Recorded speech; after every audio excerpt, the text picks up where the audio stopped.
Once you see this downturn in the heart rate variability, then you can start rather to eat lighter meals, do a yoga workout instead of an intense workout, sleep a little bit longer, be kinder to yourself, and if you're having a lecture or you're having some appointments, you put them off until another week.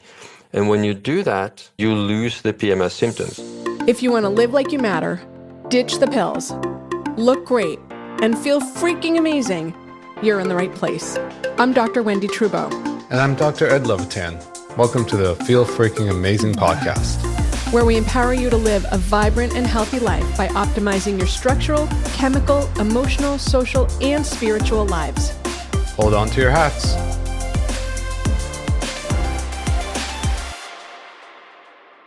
Hello, and welcome to the Feel Freaking Amazing podcast.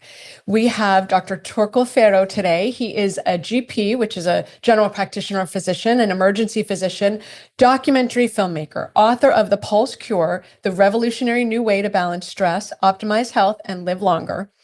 He's had over 26 years as a freelance doctor and learned that many of the causes of our diseases is most often found in the stressors our lifestyles place on our bodies.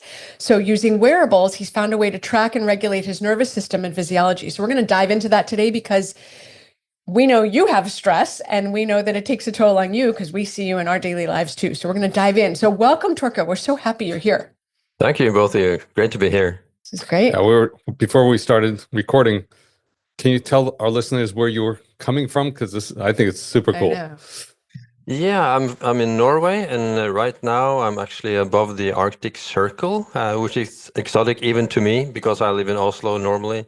And the way I've been working all through my doctor career has been going out into the districts of Norway, which is a long, beautiful country, working 24/7, and then coming back again to where I live to go out in the world, do the photography, do the traveling, and so on. So for me, being up here in the north, where it's dark all day in the winter and light all day in the summer, is an adventure for me too. So and to see the different ways that diseases present themselves in different parts of the country is just I love it. I'm curious, do you find that people's heart rate variability changes with longer days or shorter days? Is there a sync up with that? Yeah, there would be a difference. So in the summer, heart rate variability is also affected by sunshine. Sun exposure is very, very important. Well, hold on a second. You're diving in. First, let's go back up a little bit. What is heart rate variability? Why do we care? Let's just start at the basics. Be that way. Heart rate variability is maybe the biometric we should care most about. It reflects the state of our autonomic nervous system and our physiology, the basic state of our physiology. And we have the autonomic nervous system divided in two parts, the parasympathetic part and the sympathetic part, which I'm sure both you and most of your listeners are familiar with. And the good thing is that the heart rate will reveal whether we are in the parasympathetic state or in the sympathetic state. When we are in the parasympathetic state, when we breathe in and the lungs fill with oxygen, the heart speeds up a little bit. And when we breathe out and there's less oxygen, it slows down a little bit, measured in milliseconds. If we are in the stressful state for whatever reason, whether it's mental or physical or physiological, then the heart will beat at a steady pace like a metronome, like a clock, regardless of we are breathing in or out.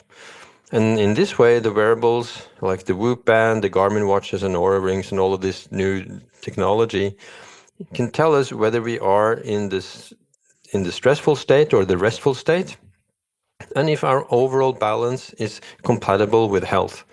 So for me, it's just like a revolution that we can take control of our stress balance with these physiological resources that provides us with kind of a dashboard like we have in the car, but to our own physiology and intensity. Cool. So I want to make sure I'm the dummy down type person. So I want to make sure it's super clear. So most of the time we think of our heartbeat as going boop, boop, boop, whatever, 50 beats per minute or 60 beats per minute or whatever it is for you.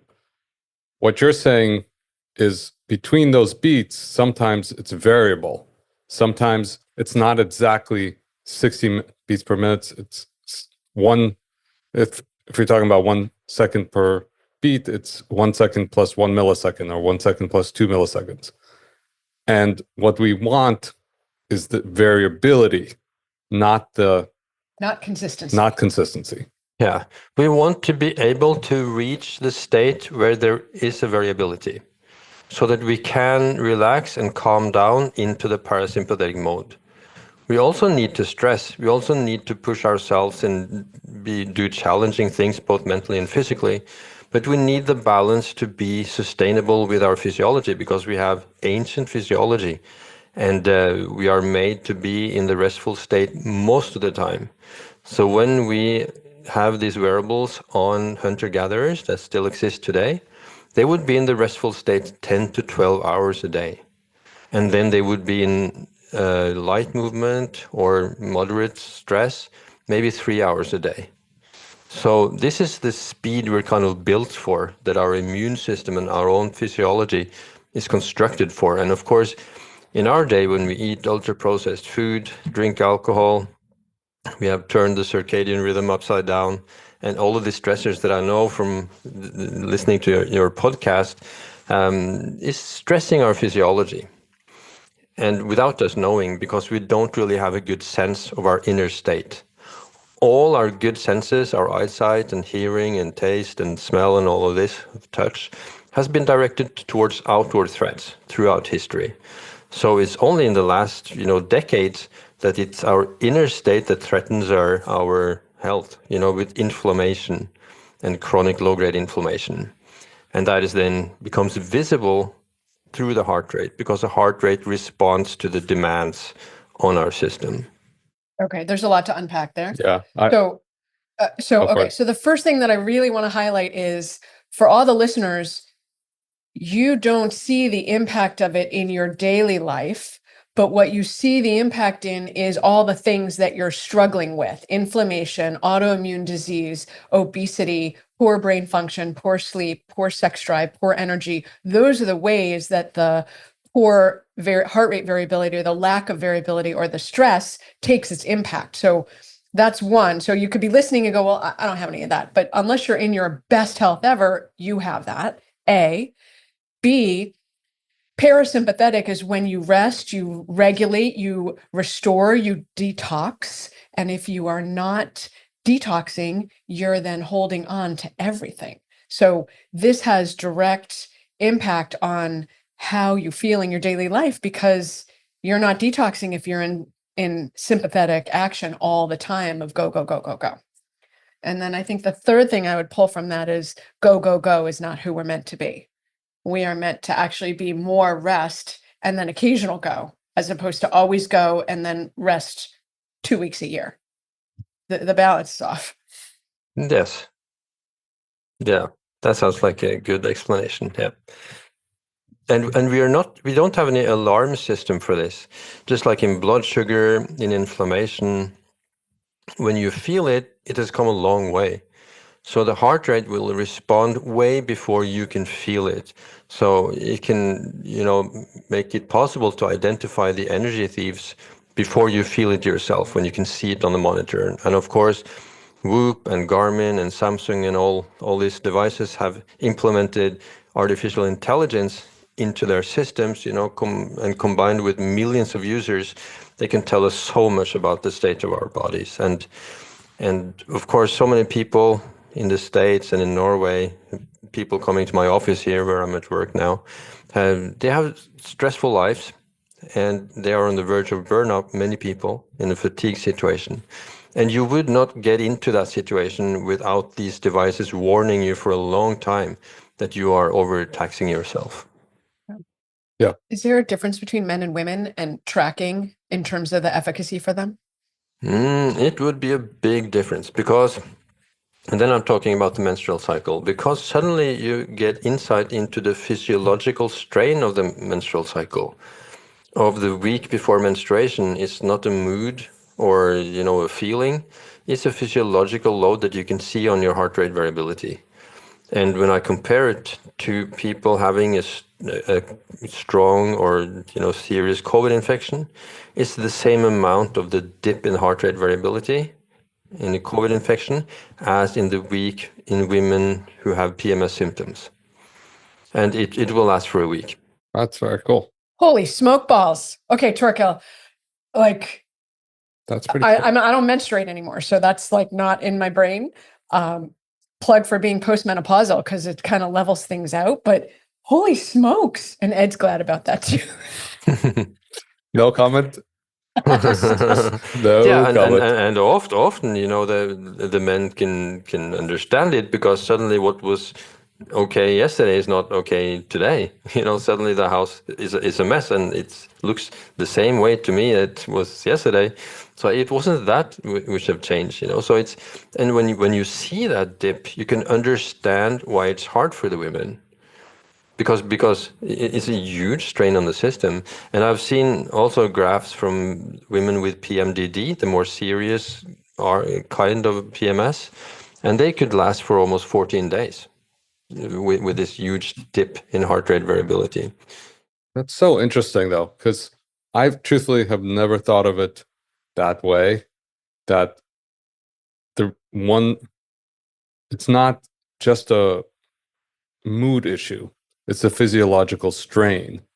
That's a very, very different way of looking at PMS than just. I'm not just a bitch. There is actually genuinely something going on. But it's a physiological strain that most. I mean, again, if I haven't thought of it yet, I'm pretty far.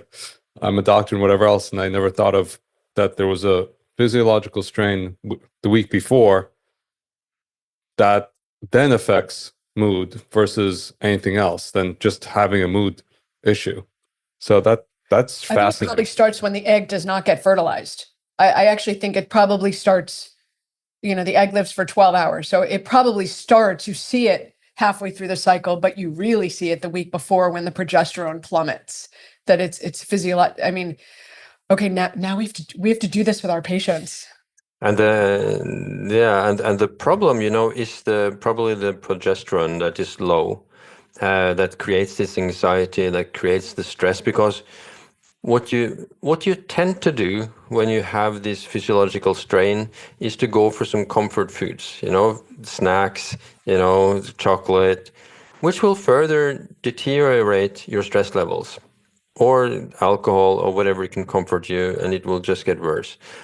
But once you see this downturn in the heart rate variability, then you can start rather to eat lighter meals, have salad, do a yoga workout instead of an intense workout, sleep a little bit longer, be kinder to yourself, and put off some.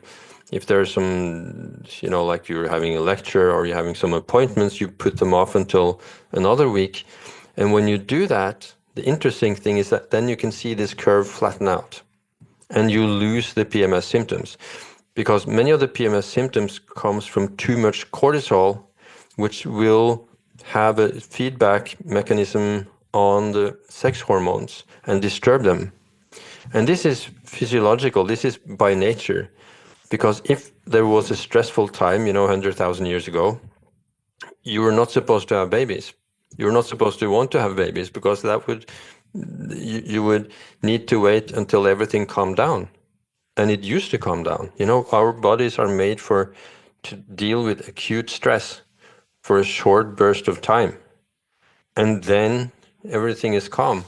And then you can recover. And now we're in a low-grade stress mode all the time. And that is what is making particularly women prone to stress-related diseases. Because, of course, the ones who get into a fatigue situation, that's mostly women that will get into this burnout situation. Men also, but it tends to be like migraines, autoimmune diseases, the fatigue syndromes, tends to affect women, at least in my experience, more than men. Torkil, I think this, first of all, is a revolution. But the bigger issue is that often by the time people present to us, I mean, we do functional medicine in our practice, so we do get into it with people, but by the time they show up to us, they have the problem. We are almost never, very few people show up in our office saying, I want to make sure I stay healthy my whole life. I feel amazing and I want to continue. What they say is, I feel awful. How can you get me back at least to functional? And our response is, we'd like to get you slightly past functional, but since you're not functioning, let's start with a very low bar. So the challenge is that we already have an epidemic of massive dysfunction. So you're saying this could help. And this society, I mean, if you go down that path, Western society, it's a go, go, go. It's not sit with your cycles. Yeah, power through. Yeah, just power through, Yeah. Could you imagine saying to A4M, I'm sorry, can you redo your 34th annual conference? Because that's going to hit during my PMS time and I really shouldn't be outward facing and presenting at that time. Like, that really wouldn't fly.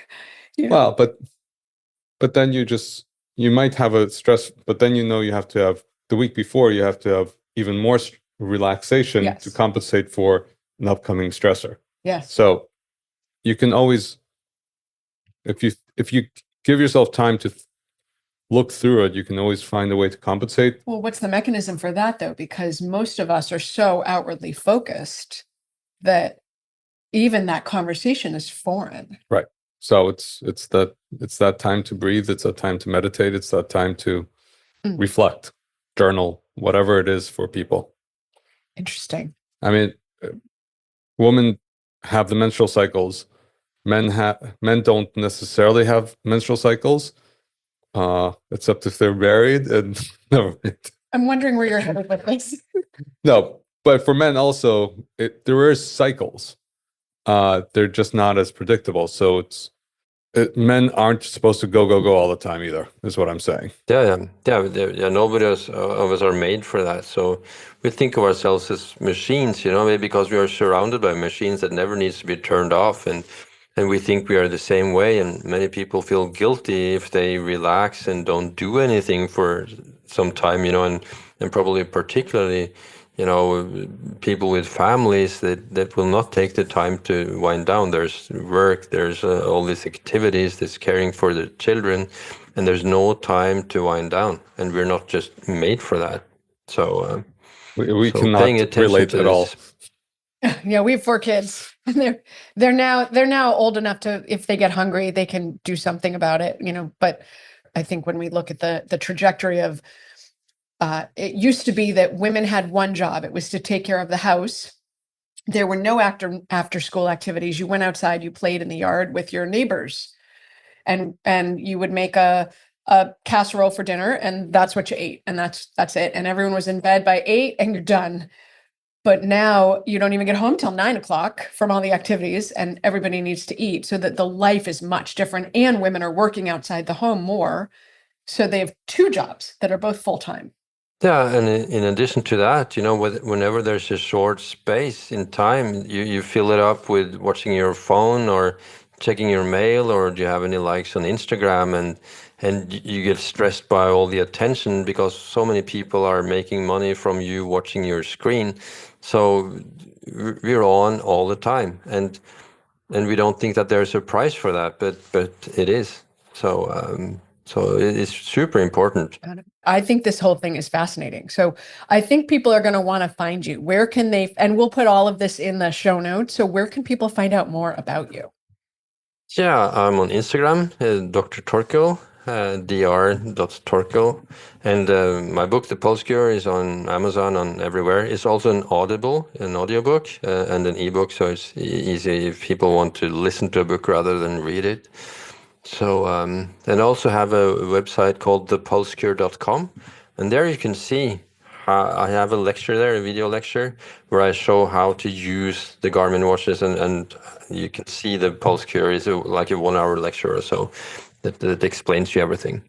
Okay, awesome. So it's been fascinating. It's amazing. So thank you for being here, and for the listeners, thanks for joining us for another episode of the Feel Freaking Amazing podcast. We hope this was valuable for you and that it makes a difference for you in managing your health. So thank you. Thank you for having me. Don't go it alone. It's not a social journey until others join. Share this with your friends.